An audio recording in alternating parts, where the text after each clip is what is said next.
Wow, I love this title alone, but you're going to love the book.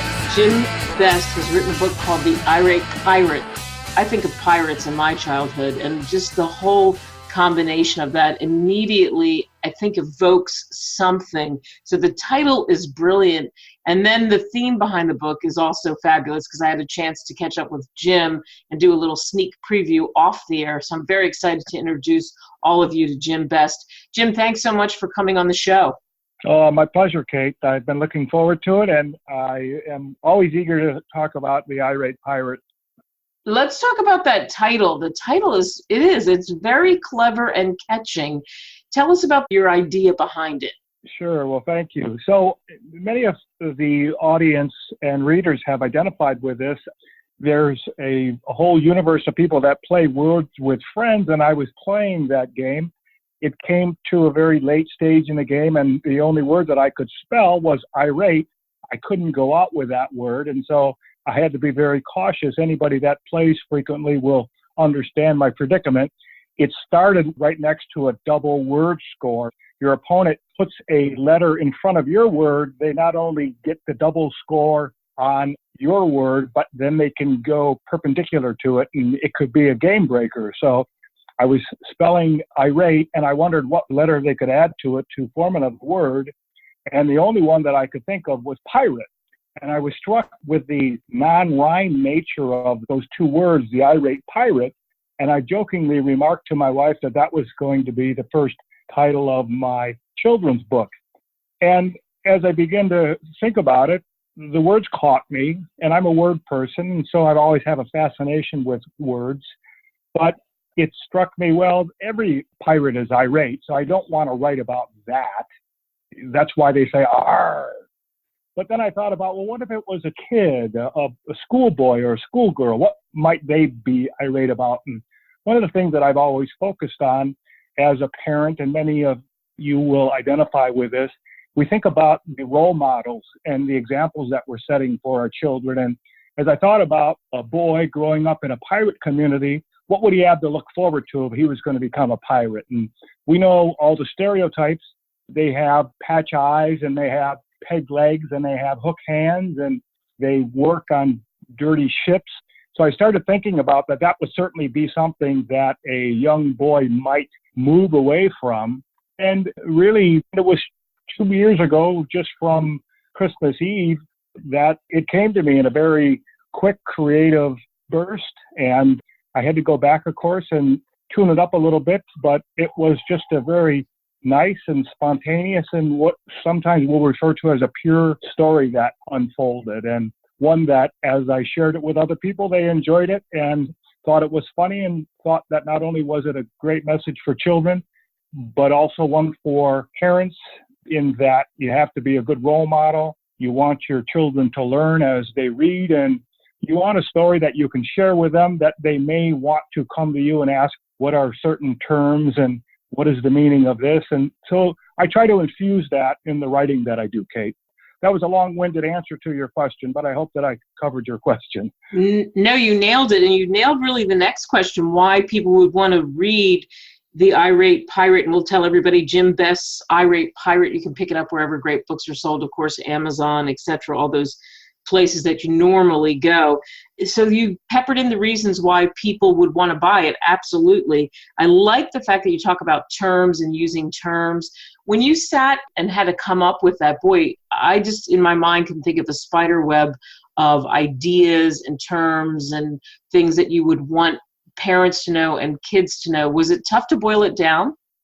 It was, because I think that sometimes we can write just because we enjoy it as an author, or that we know that people are going to enjoy, it'll entertain them. But I also think that reading is foundational to a good education, and education is fundamental to a really balanced and happy life. And so as I think about my responsibility as a writer, I think, okay, how do I make it so that it's more than just fun? I think lessons have to be fun. I think that's what makes learning a great adventure.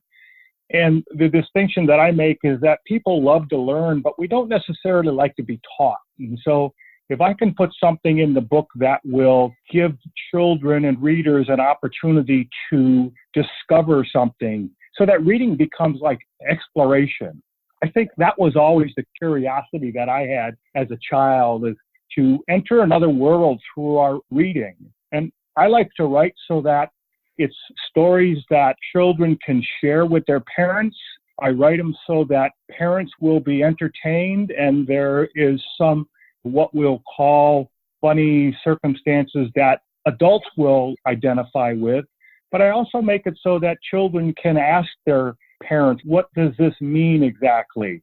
Why does the parrot repeat what the characters in the book say? Things like that. And I think reading, and specifically reading together, parent and child, or teachers and students, is a particularly powerful way to share learning, because you don't have to hit a pause button, or you don't have to be shushed when you interrupt somebody by saying something in the middle of a movie, right? Reading is much more interactive, and if people can share that together, I think that's a very powerful way to learn and grow.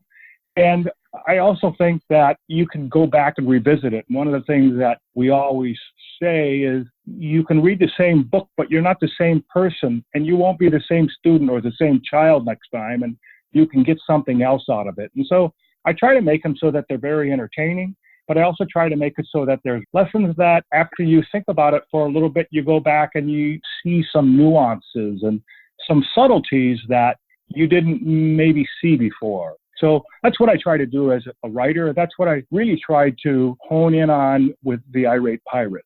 What did you learn about yourself in putting this project together? As you said, you had it in your mind 2 years ago, and then you felt that creative process and it poured out. So I think it'd be interesting for people listening. What was the process like for you? How did you feel about it? That's a great question, Kate. And I've always enjoyed writing, but I particularly enjoy writing in a way that will make others laugh or smile or be entertained or be delighted, and particularly learn. And some of the things that I learned as I was a parent, as I was a manager, as I was a coach for sports teams, etc., is that we, first of all, need role models. But secondly, just saying what you think or writing what you know doesn't impart the knowledge or doesn't encourage people to accept that message.